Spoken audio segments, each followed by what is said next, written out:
Love, it has been good to me this time around.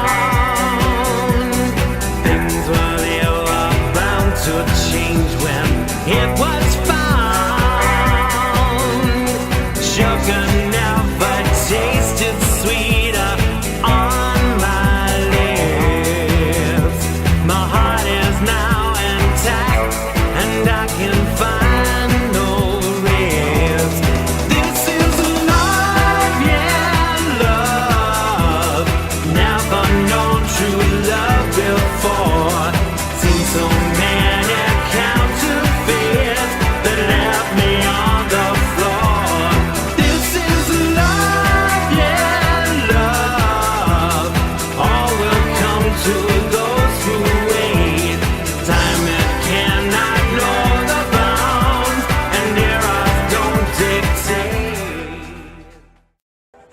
Well, hello, good evening, and welcome to today's episode of X-Rad, the talk show that gets you talking on the Xandemonium Radio Network, live from New York City. I'm Xander Gibb.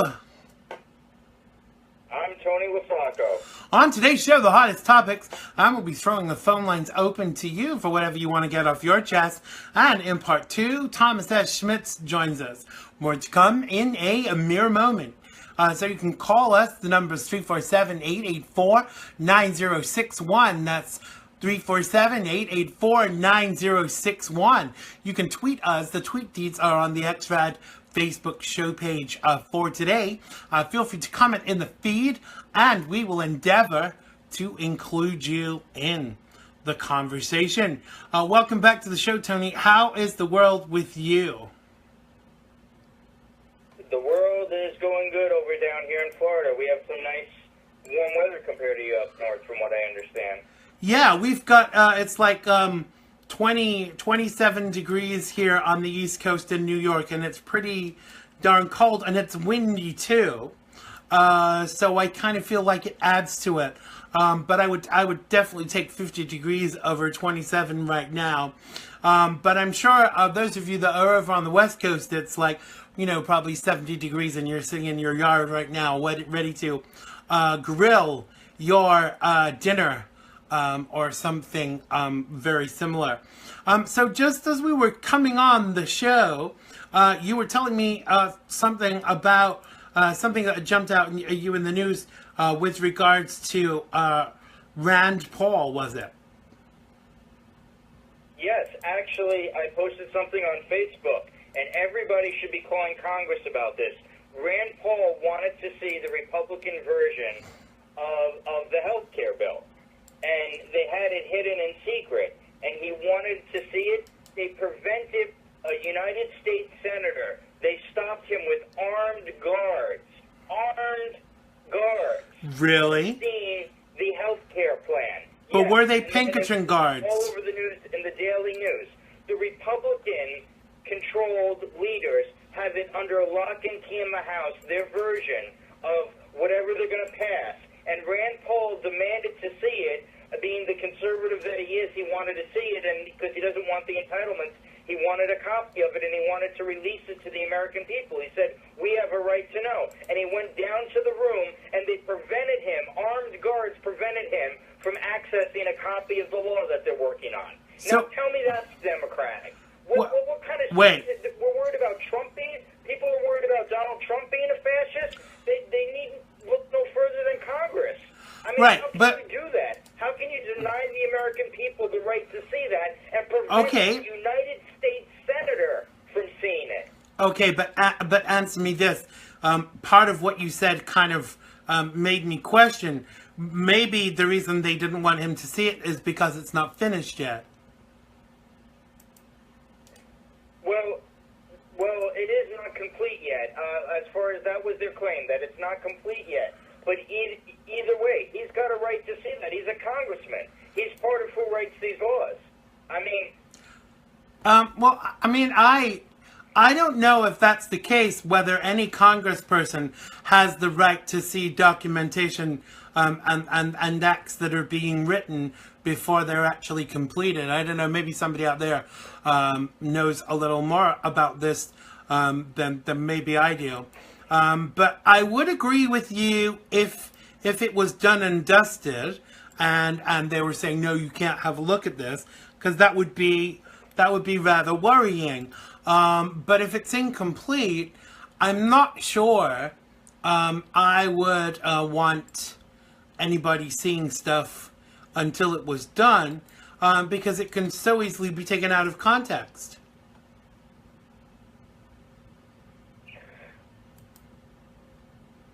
Hello? Yes. Well, no, I was thinking about what you said. I'm sorry. See, the thing is, I think I disagree, Xander. Honestly, I think that a congressman, be it a senator or somebody in the House, has a right to see the legislation that's being prepared for them. Right. Even if we don't, I could understand if they blocked our access to it until it was done. But this is a lawmaker who's going to be voting on the bill, and what they do is they jam these things down at the last minute for a vote before people have had time to read them. You mean like Obamacare to begin with? That's just what I was thinking. I was going to say what you mean like they did with Obamacare, basically. I mean, yeah, I definitely think that he should have the right to see it, but I'm not sure at what point he should have the right to see it. I would say personally, I think when it's completed, he should have the right to see it. But I don't know. What do you guys think out there? I'm going to come to the live feed in just 1 second. But I'm not sure. I think that,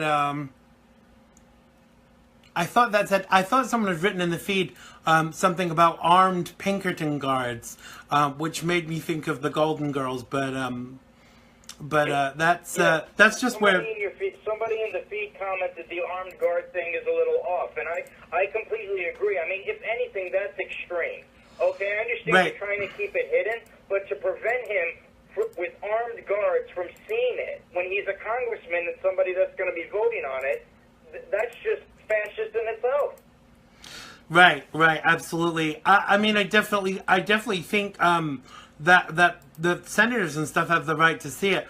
But I would just kind of have caution about at what stage of readiness they were allowed to see the act. But I just want to pause for 1 second just to say hi to people in the feed so they don't feel ignored.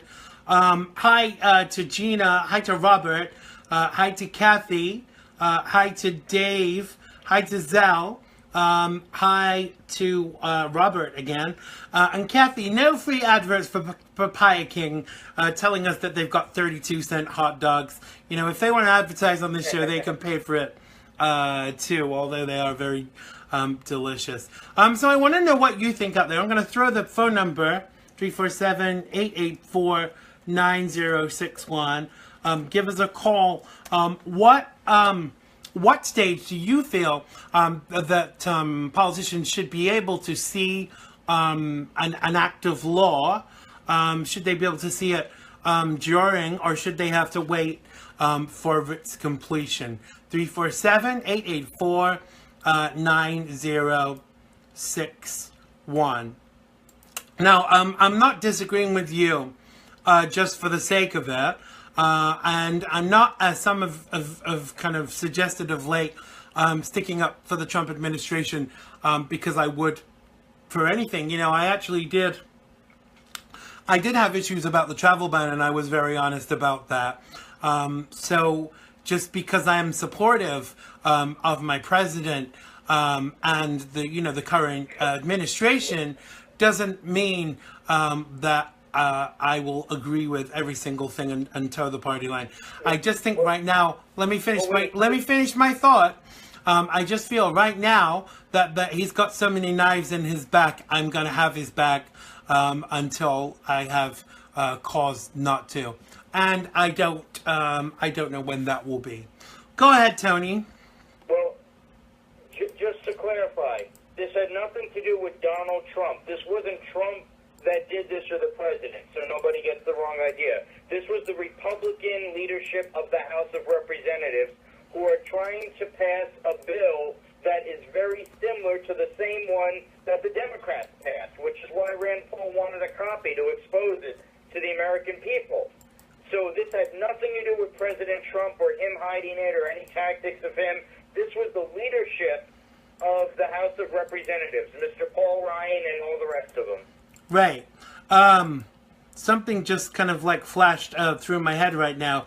Wouldn't that be kicking the rubber parts if after all this and after all, that people have been worried about losing their health care, that if the act was very similar? Because for me, it needs to be substantively different to Obamacare, because if it's not, what's the point? Maybe if it is going to be very similar, what they should have done was just fixed Obamacare and called it something else. Because, I don't think just for the sake of it that it should be changed.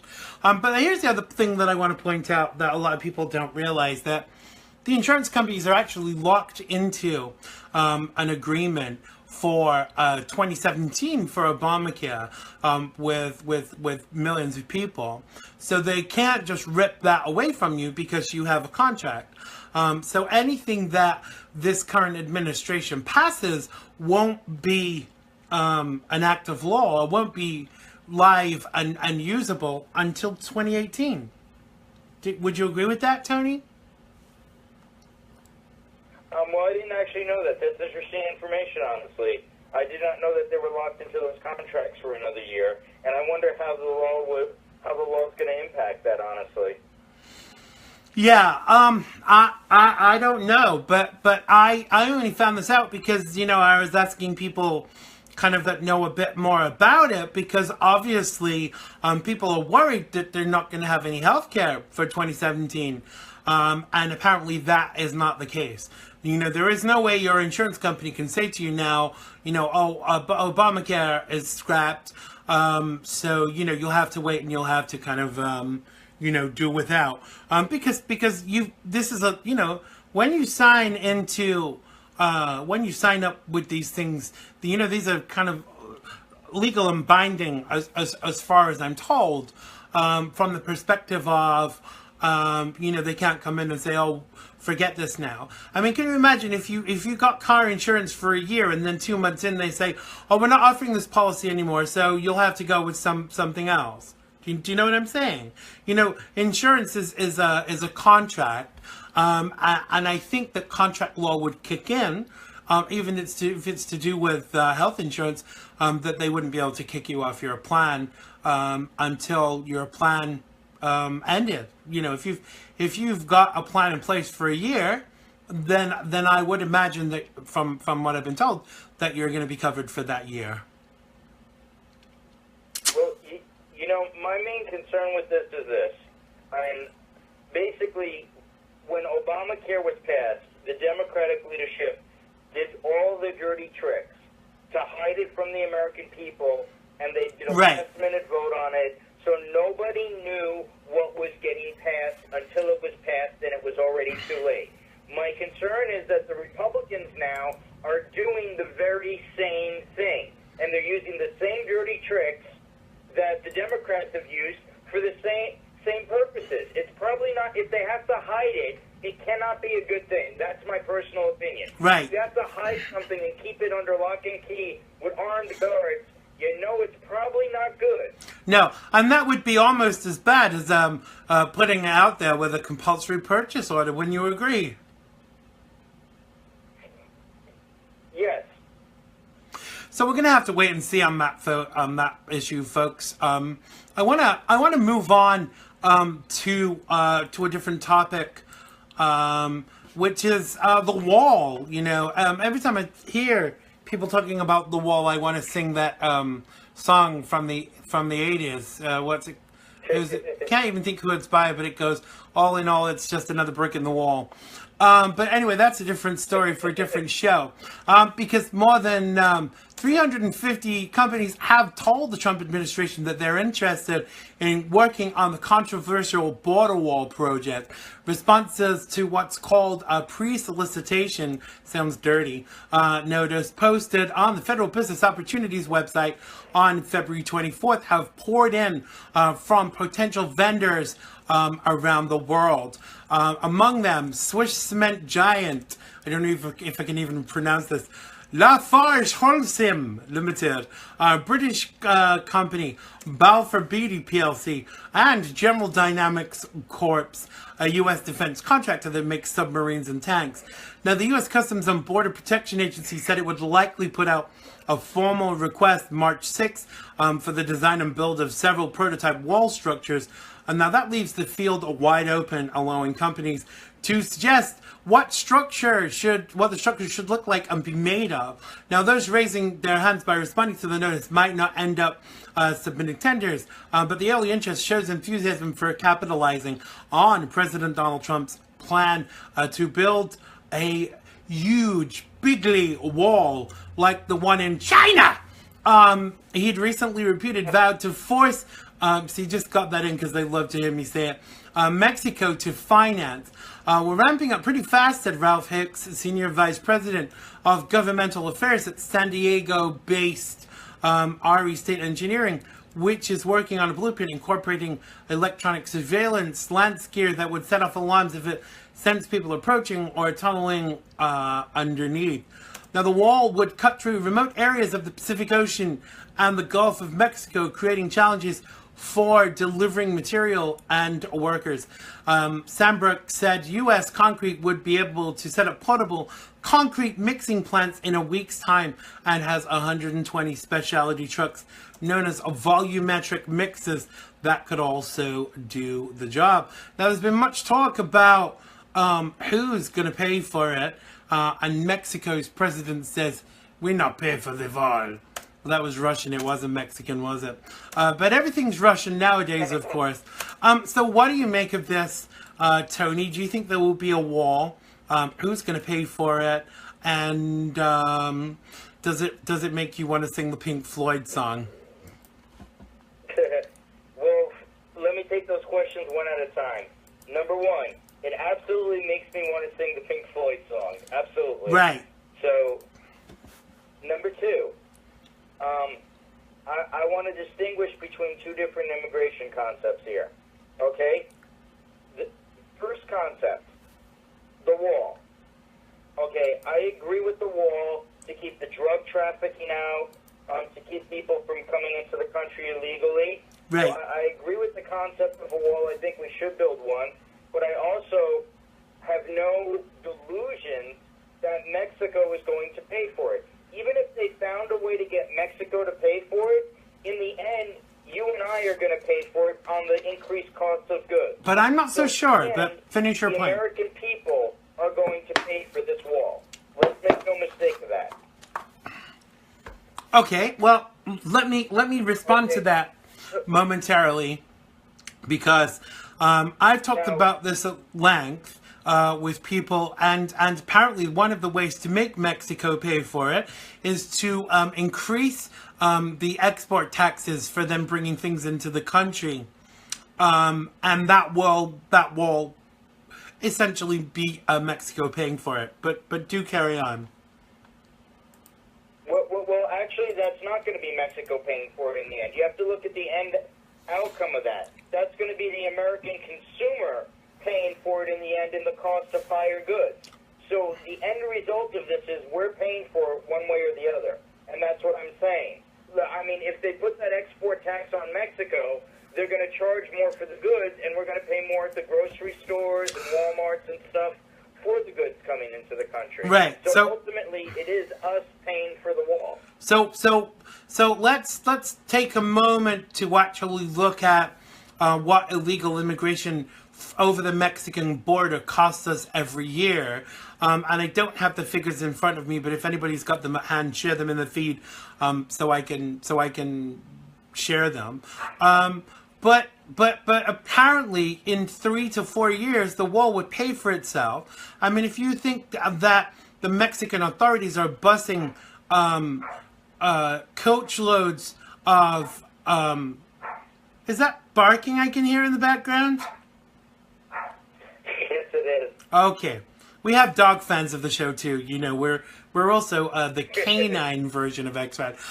Yeah, so apparently in 3 to 4 years, with the costs that it's costing us with regards to Mexican illegal immigration, that the wall would actually pay for itself with what that would reduce. But there's also the ideology of the fact that, you know, Mexico just buses across the border coach loads of orphans. And this is going to sound really cruel. I mean, you know, I want everybody to be taken care of, but you know, we have enough orphans in America that need to be taken care of. So Mexico, thank you very much. But if I had anything to say, that bus would be sent right back with those kids, because America has enough to do with the tax dollars without having to look after Mexican children too.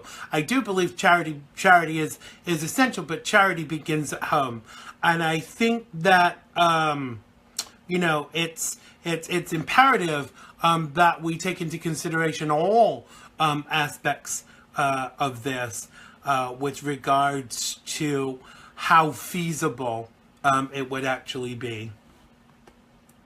Now, the other thing, I did have one final point. Remember I said that I want to distinguish between the wall and the current immigration policies. Right, and you were going to sing from Pink Floyd as well. But go ahead. A lot of people, I'm going to take a lot of heat for this from you listeners. But okay, go ahead. Here's the thing. I just, as you know, I'm a counselor. Right. I just did a session with a child that's from Honduras, and his grandmother barely speaks English. You know what? My first thought was, I wonder if she's legal. And see, when it personally affects you, when you see the effects of people, I cannot agree with deporting all these illegal people that have already been in the country. You know, because imagine that one family, just one family, that's a 16-year-old kid. Let's say, for the sake of argument, his grandmother's illegal. If they deport her, he's got nobody to care for him and take care of him, and he's on the streets or in foster care. Right. So I think we really have to be careful with this roundup of the illegal aliens, because we're going to hurt a lot of hard-working, honest people. And I don't agree with that, while I do agree with the wall, if that makes sense. Well, I actually, interestingly enough, I do tend to agree with you, and a lot of my Republican friends will be not so happy at this, because for me, you know, even Donald Trump has actually said, amongst those that are here illegally, there are some good people, and taking into account that, he's talking about some people being able to stay on their merit. And I find that a very interesting concept, because here's the thing, realistically, you know, we keep coming back to money, but who's going to foot the bill for rounding up all these millions of illegal immigrants that are in the country right now? It's not going to be anybody but the taxpayer, to be honest. And you know, there was interesting philosophy I heard a couple of years ago saying that even if you got 10% of illegal immigrants to start paying taxes, that the economy would be boosted so much by it. But I'm going to get so much hate mail now for saying this, but I kind of partly agree with you with regards to that. Some of my Republican friends are very hardline, and, you know, everyone that's in the country illegally, get them gone, you know, kick them out. And I think when people have been here for 20, 30 years, and they've actually built a life for themselves, yes, they've committed a crime, yes, they are here illegally, but if even President Trump, who is seen to be very hardline, can say, let's look at these people on their merit, I think that has to be something that we consider. Because there's another aspect to this that people never think of, and that we need people to come out of the shadows. When you think about it, there are lots of people in this country that actually shouldn't be here, that are doing us harm. Not even just outwardly committing crimes, but actually sending information back to their countries and spying on us, etc., etc. And you know, planning for terrorist acts. So if we, you know, I don't want to steal a phrase from Obama, but, you know, one of the byproducts of any immigration plan is that we actually bring people out of the shadows, and that's a good thing for me. Now, the Republicans have said for the last 10 or 15 years, as long as I can remember, even from when I was a Democrat, they've said that they will look at the possibility of helping some people that are in that situation when they seal the borders, and they're going to seal the borders now. So I definitely think we are going in a positive direction. Now, I do want to say, here's something I don't agree with. If they're going to stay in this country, whether they're causing a problem or not, they should not be entitled to any government benefits. That includes food stamps, that includes... Of course. We should not be footing the bill for people that come here illegally, and we should absolutely deport immediately any criminal. Any criminal should be deported immediately. But I'm talking about the families and the people that are actually working and have been here for years. That you have to have a heart with this, too, at the same time, basically. Absolutely. We've got a caller. I'm going to take a call very quickly. I think I recognize that number. Hi, you're live on X-Rad. What's your name and where are you calling from? Mr. Xander, it's Chet from Long Island. I thought it was you, Chet. How you doing? Very well. I agree with a lot of what your guest is saying. It makes absolute sense. We don't want to throw everybody out on the streets. We don't want to be these nasty hate mongers, right? That just take advantage of anybody. But it is something that I've seen in my line of work. There is a gentleman that I work with, and he's from Ecuador, and I'm just going to put it out there. Every week we go to a bodega, and I'm putting myself out there right now, and he sends over per week $1,000 to Ecuador. Wow. Now, we have established $21 trillion in debt under George W. Bush and under Barack Hussein Obama, right? So what's happening is we are printing money, and these folks are sending thousands of dollars per week, per capita, over to their home countries. Right. Now, in order to nix our problem with our debt, I would think we'd have to do something about that. Wouldn't you gentlemen think that's kind of logic? Of course, I couldn't agree more because there's compassion and there's downright stupidity. There's this phrase that a lot of people bandy about, and they say, whilst maintaining the courage of our conviction, we must remain compassionate.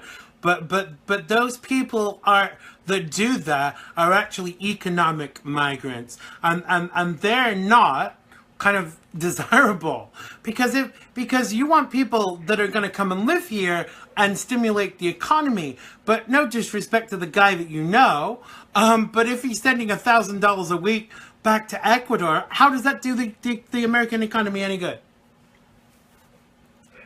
That's the problem, and that's the just. Now, it's a friend of mine, and I'm a conservative thinker, right? But I'm caught in this conundrum where, and I don't know if your guest can put it any simpler than I can.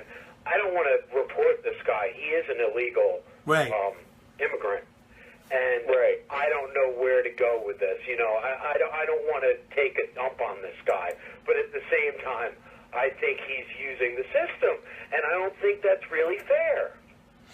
Right, absolutely. And it's not fair. I completely agree with you. And I think with a lot of issues, the problem here is we all talk a good game until we see somebody personally affected by it, whether it's LGBT rights or gay marriage or immigration. It's easy to villainize people. But when I saw that family the other day, and don't get me wrong, I've got nothing to think that she was illegal, but I thought of her not speaking English and the kid being like 16 in school living in her home, and I thought, what if she is? And what if she's been providing for him for the past 10, 20, 14 years of his life? Right. What would happen to him if ICE knocked on the door and said, you've got to go instantly? But at the same time, I'm outraged that drug traffickers and basically terrorists are still in this country committing violent crimes. Absolutely. Yeah, there should, I mean, as far as... 100%. Go ahead, Chet. Xander, I just wanted to make this point too. And this just happens to me every once in a while. I go to Stop and Shop. This happened to me about 3 months ago, okay? I get there. I'm filling up my cart. I don't get any help from the government. I go to checkout in the checkout line with my 2 children who are wearing clothes from Kmart because that's the best I can do. Right. Okay? I get up there. There's a woman in front of me. Her kids are wearing Air Jordans. They're wearing the best of the best. She's handing the cashier food stamps. Are you kidding me? She's not speaking English. Okay, I'm not drawing conclusions that she's not legal. But when she goes and she pays, I pay. I come outside because of all the groceries she was able to pay with, and her massive amounts of bags that she was putting Disgusting. in her 2016 Escalade. Are you? And You see, that's my terrible. Car, which is a 2005 Toyota Camry, and you figure out how that works. Well, I would be I'm just as sorry, pissed. It doesn't. I would be just as pissed as you, Chet. And I think that the basic that any of these people should be doing, whether they're legal or illegal, with regards to immigration, with people coming to live in the country, is that they learn the language and they pay taxes. Why is that bad? Why is it bad to expect people that take from the pot, use the services, to actually contribute towards it? I think we all want the same thing, Right. I do. I think we all want people to be able to thrive in the United States. Right. But at the same time, we don't want them to use the system, right, guys? Of course. Right. See, I think you're very well balanced, and you're bringing up a different issue here that nobody wants to talk about. Which, right. And I hate to jump topics, but here's the thing. I'm a social worker by trade, understand? I see the stuff on a daily basis. The food stamp, and I'll go a step further. 3 or 4 years ago when I lost my job, I relied on food stamps, and thank God for them, okay? Right, yeah, absolutely. But the food stamp system in this country is broken. We don't need a food stamp system. We need something else. We should be able to provide for the hungry and the needy without this cash debit cards and this food stamp thing. There's no reason why we can't get the hungry food and why the government's got to be involved in it in this matter and people have to be scamming the system with cards. The whole reason for the cards was because people were scamming it with the stamps to begin with, if you remember, under Bill Clinton. Exactly. The system's broke. We need to fix it. Exactly. I mean, there are lots of approaches to this, and I risk sounding uber pro Donald Trump by saying this, but I actually feel that he's going to have a very good response to this immigration crisis that's going to surprise many people. But I think that if he is going to do any kind of, I know it's a dirty word for Republicans, amnesty, it should be very clear that a cap is placed immediately. Anybody coming into the country after that date, you're gone, because you can't, in England, they did an amnesty and they said, there's only going to be one amnesty. They've done 2 or 3 amnesties. And the thing that really pisses me off about that is, I lived there for a number of years. My mom is British. I paid into the system over there, and some a-hole that's not paid a penny into the system is living off what I paid in. And that's a concern for me. Well, Xander, I'll tell you this, man. It's a lot simpler to fix than we think. I think so, too. That's what really ticks me off, is that it is so easy to fix. And if we would finally get this government, whether it's Donald Trump, Barack Obama, George W. Bush, let's fix it, and let's figure it out. Absolutely. I couldn't agree with you more. Some great points there, Chet. Thank you so much for calling us. you can join Chet on Sunday afternoon with his own show, which is called Freedom on Deck, 3 p.m. Eastern Time. Make sure you follow him and you follow the Freedom on Deck crew so you can find out more about their show. But have a great weekend, buddy, and I look forward to hearing you on Sunday. Thank you, Xander. Thanks a lot, Chet. Take care. Yeah, so I definitely think, I totally agree with Chet. There is a very easy fix to a lot of these immigration issues. There are kind of two ends of the spectrum with this, with Republicans, as far as I can see. There's kind of like the total hard line, and then there's like a more liberal approach, but there has to be something in the middle that we can all kind of work with. See, what I'm against, Xander, is I'm against scapegoating human beings, okay? When you start the hate talk, and don't misunderstand me, I'm not saying Donald Trump has done it, okay? But there are people that blame illegal aliens for everything in this country. Oh, they're taking our jobs, right. Murderers, they're this, they're that. That's not true. Those arguments have been used against African Americans. They were used against the Irish when they came over, with the Italians. Everybody loves to hate a particular group and blame them for their problems. And, right. That's what really irks me, when people just hate for no reason. Do you know who I blame, Tony? Well, they do this, they do that. I blame the Russians. That's who I blame. I'm laughing, but I'm very serious. The Russians are to blame. I came back to my house tonight, and it was very cold, and I blame the Russians for that. Now then, yes. You're getting me mad now. I've forgotten exactly where we were and what we're doing. We're just waiting for our guest to call in. But while we do that, rather than go into another topic, I want to just share a little bit from the live feed. Mike is saying it costs us to deport. It costs us to subsidize. Yep, I totally agree with that. Chet's saying Russia. It's either Russia or China. Where are we? Tony, I think that's you saying I love tacos. You're just trying to prove you're not anti-immigrant, aren't you, by saying that? That's what it is. Mike is saying when Reagan gave amnesty, Ted Kennedy promised that would be the last time. They lied. Let me see. The feed is moving. Where else? Blah, blah, blah, blah. Joe Pope is asking, what are taco trucks?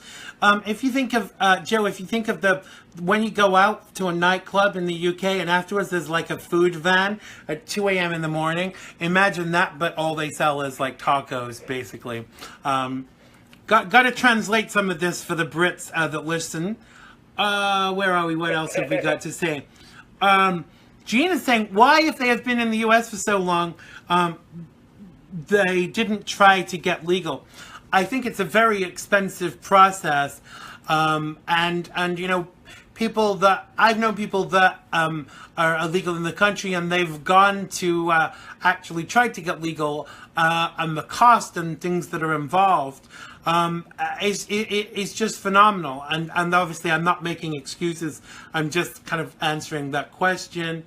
Let me just check. If yes, our guest is in the green room.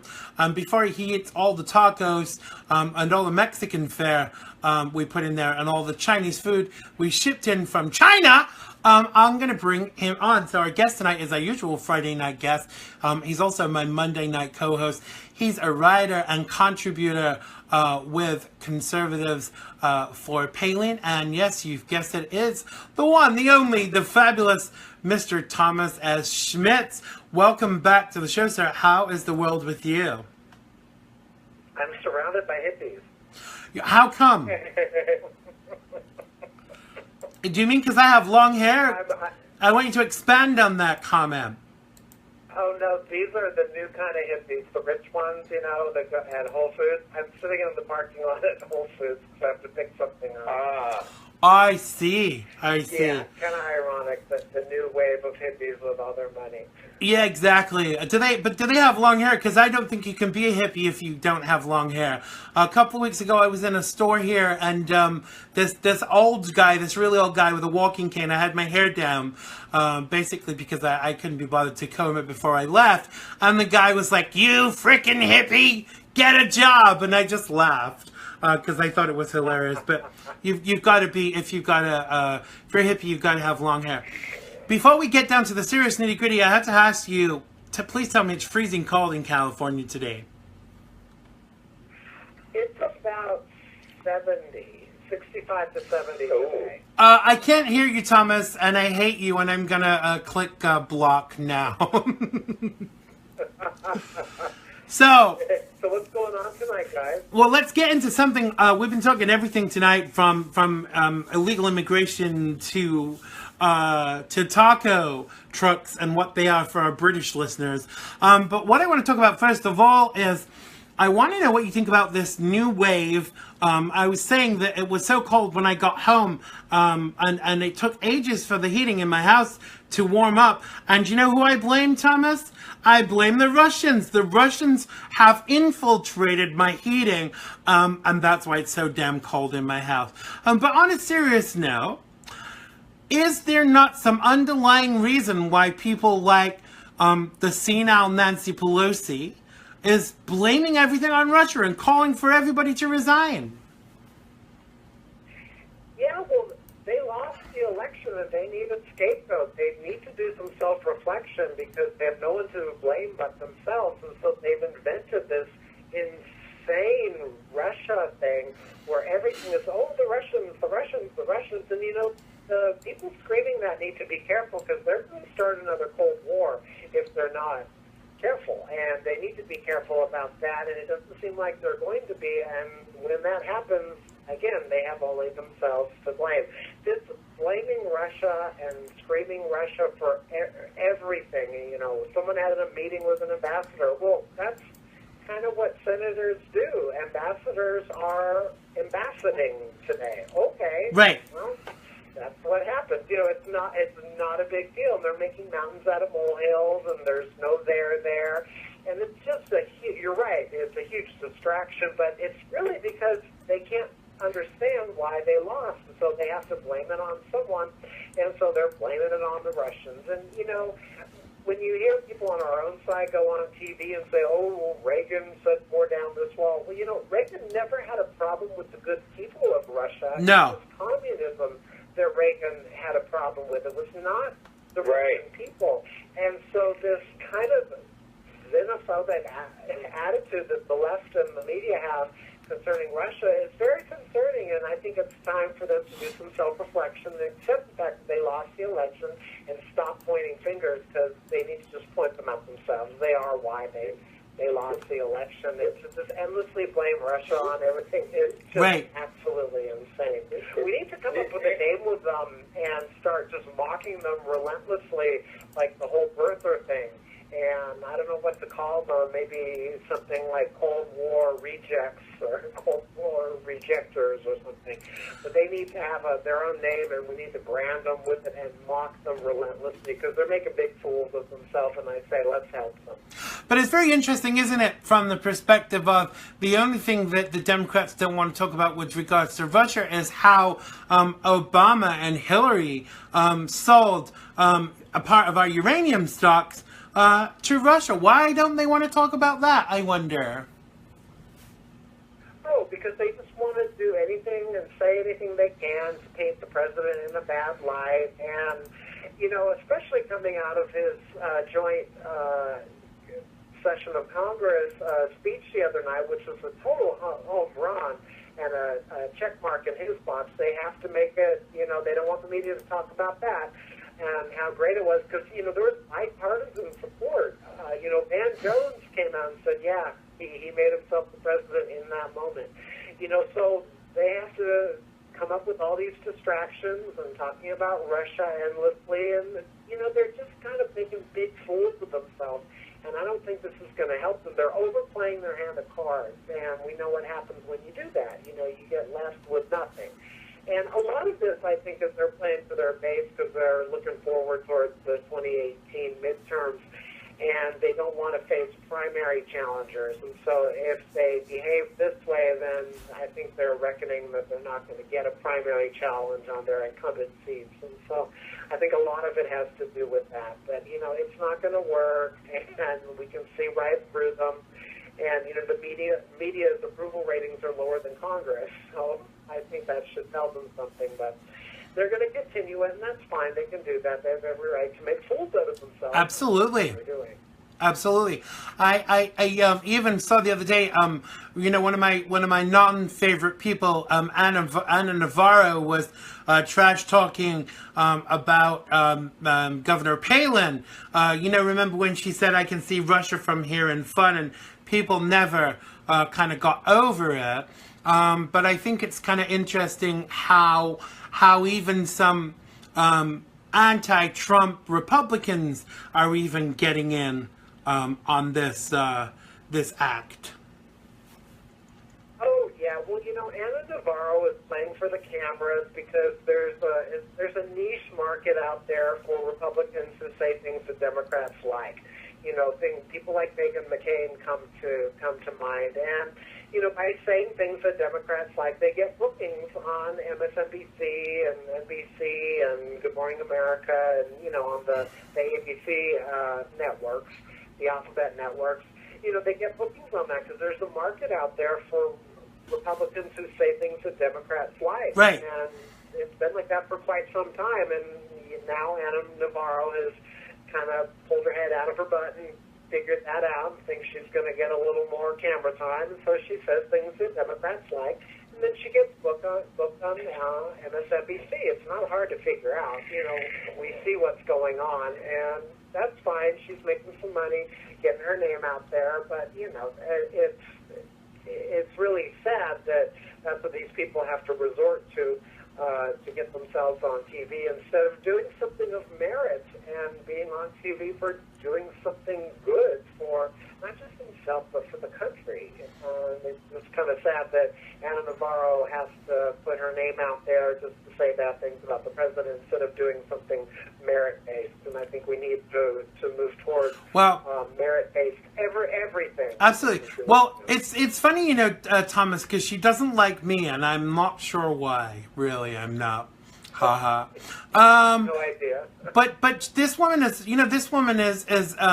in my ranking as a rhino. And I honestly think, and I've said this several times, but if you are a Republican and you support the Democrats and you voted for Hillary, they should kick you out of the GOP. Now, a lot of people would say that that's not fair and that's not constitutional because you've got the right to do and be whatever you please. But the Republican organization is a private body, isn't it? It's not governed by. It's a private organization, isn't it?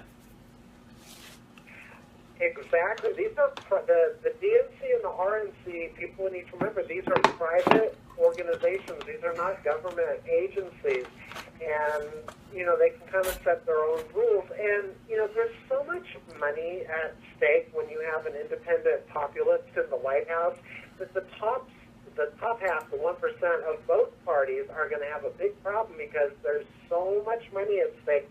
They're scared that he's going to find out what they've been doing with our money, and they're going to get in some trouble. And so that's why you see like Maxine Waters, because she knows what she did here in Los Angeles. One United Bank. Oops, did I say that? Yeah, I did.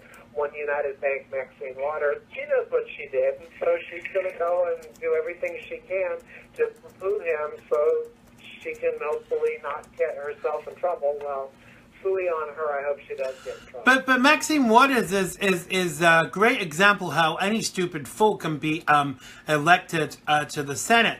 Have you ever seen that woman give a speech? I mean, the woman is just so dense. Didn't she think that she thought that Russia had invaded? Was it Bosnia or something? It was just so. Yeah, she was talking about the things that Putin does in his country of North Korea and all that stuff. Yeah. I mean, that lady is older than Methuselah, and she's quite up there, similar to Nancy Pelosi. And it's time that they just took a step behind and let some other young ladies come in there and have the spotlight for a while because they've been there too long. and they have just embedded themselves with so much shenanigans. It's time for them to go out and just retire and spend some time with their grandchildren. Yes, I would totally agree. Now I want to change the direction a little bit, and so I want to talk about something that's been concerning me for a while, and I think that it is even linked to what we were talking about, and that's the destruction of Russian gravestones, cemeteries in the United States. It seems to be happening more and more. There have been people that have been spraying graffiti about Trump with swastikas in the graffiti, etc., etc. But I'm going to come to you first, Thomas. But I do have a theory as to why this is happening. I mean, there has always been anti-Semitism in the United States, but some people are suggesting it's on the rise because Donald Trump is apparently anti-Semitic, which I find a little odd because his daughter became a Jew when she married her husband, and his grandchildren are Jewish too. Well, here's the funny little thing, the dirty little secret about that, is that anti-Semitism has always had the highest percentages of activity in America when you look at hate crimes, like what happened, the unfortunate incident at the cemetery. Yet the media and the left spend all this time talking about Islamophobia and transphobia and homophobia.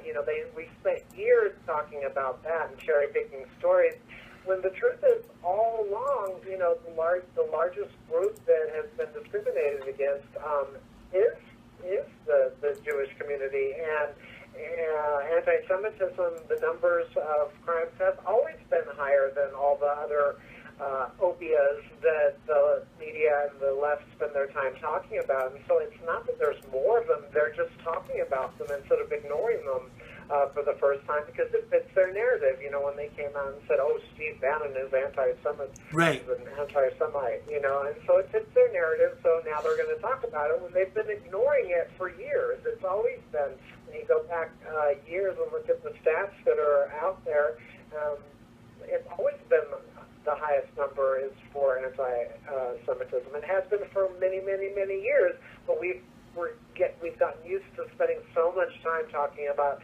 Islamophobia and transphobia and homophobia. What about phobophobia? About anti-Semitism. What about phobophobia? Yeah, phobia. I mean, it's on the increase, and I think it's something we really need to talk about. But interestingly, I do really resent. It's kind of interesting. A lot of people don't know about my heritage, but I'm Jewish by birth, even though I accepted Jesus as my savior.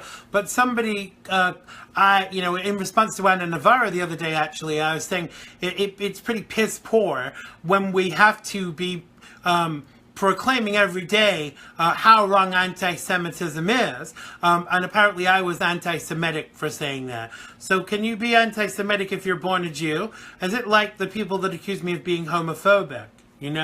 So it's all very, it's all very crazy. Yeah, there's a lot of parallels. There, yeah. The people that say, you have to be black to be able to talk about racism. And, it goes both ways. What's good for the goose is good for the gander, Xander. So.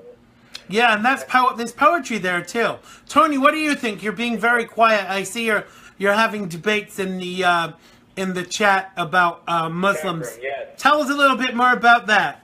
I don't know if you can see the chat. Can you, Thomas? No. Well, I am wondering about the whole anti-Semitic thing too, and why it's suddenly where this rising is coming from. I mean, racism in any form, not just racism. Let me broaden that. Any form of hatred against anybody, whether it's for sexual orientation, the color of their skin, or their national origin, or any other reason, or gender, is wrong. Or their religion. But I don't understand where the current spike in all these anti-Semitic crimes are coming from, and I'm wondering if it doesn't, if they're just not creating a news story to kind of try to prove Trump is responsible for it, honestly. That's kind of where I'm coming from, but I think that we will look back and we will see that Milo was the first victim, for want of a better word, of the Democrats slowly weeding out people that have supported Trump. I mean, I don't know who's next. I really don't. Jeff Sessions is on the hit list, and I think that they're systematically attacking everyone, either that's been appointed to Trump's cabinet. Next they'll be saying, Mike Pence farted in church 20 years ago. They tried to get him today with regards to the server that he used when he was governor of Indiana, I think it was. And this is not going to stop. But this is a time where we all need to stand together. I'm not saying that that some of these things that they're pointing out aren't correct, but I think we have to look at the reasoning behind it. What they're actually trying to do is to destabilize the trust that we're putting in Donald Trump. Would you guys agree with that? Oh, 100%. They're going to take any story and magnify it and make it sound horrible. We have a very hostile media on our hands right now. And we do. The Democrat Party is behaving very hostile. And unfortunately, it's not helping the betterment of all Americans. The Trump speech the other night was a very unifying, it was very apolitical. He was like an independent populist up there. He wasn't extremely partisan. I was very impressed. And, we saw that, the Democrats not stand up for and clap for infrastructure or for, feeding mothers. But who? Sit there and pout. Who does that bitch, Debbie? Out there. I'm sorry. I was just going to say, who's that bitch Debbie Wasserwoman Schultz thinks she is anyway? I mean, how dare she not stand and be respectful about the guy who the Navy SEAL guy whose wife was there. Navy SEAL's wife. Yeah, that just made me want to spit. I mean, she shouldn't even still be in public office anyway, after all the things that came out about her in the election. So these people need to shut the hell up, really. Oh gosh, we're out of time. It's so unlike me to go over time. But thanks to everyone who's made today's show possible. Thanks to our guest, Thomas S. Schmitz. Tell people where they can find you, Thomas. It's easy to find me on Twitter. It's at Thomas S. Schmitz, at ThomasSschmitz. And I'm an editor-contributor at www.conservatives4palin.com. That's the number 4, conservatives4palin.com. Twitter at Thomas S. Schmitz. Absolutely. And Thomas will be back with us on Monday as my co-host, and our guest will be Tammy Messina. She'll be back with us on Monday. But for now, Thomas, have a wonderful weekend. Give our best to Jim, and I look forward to speaking to you again very soon. Thank you, Xander. Good night, and have a good weekend, Xander and Tony. Thanks a lot, Thomas. Take care. You too. Thank you, guys. Night-night. And thank you to my co-host, Tony Losacco. Tell people where they can find you, Tony, and carry on the conversation. Tony? Yes, you can find me at The Full Story on both Facebook and YouTube, and you can find me also at the new page on the third side of the story on Facebook and YouTube. I haven't done a video in a long time, but I think I'll be doing one shortly. Absolutely. And sorry we didn't get a chance to talk about what you were divided about in the chat, but hopefully we will be able to get to that next time. We are out of time. Thanks to everybody in the feed. Thanks to everybody for listening. I hope you all have a great weekend. Stay safe out there and stay warm. Remember, it's okay to slap rhinos. I'm joking. I love you all. Bye-bye. This is alive, yeah.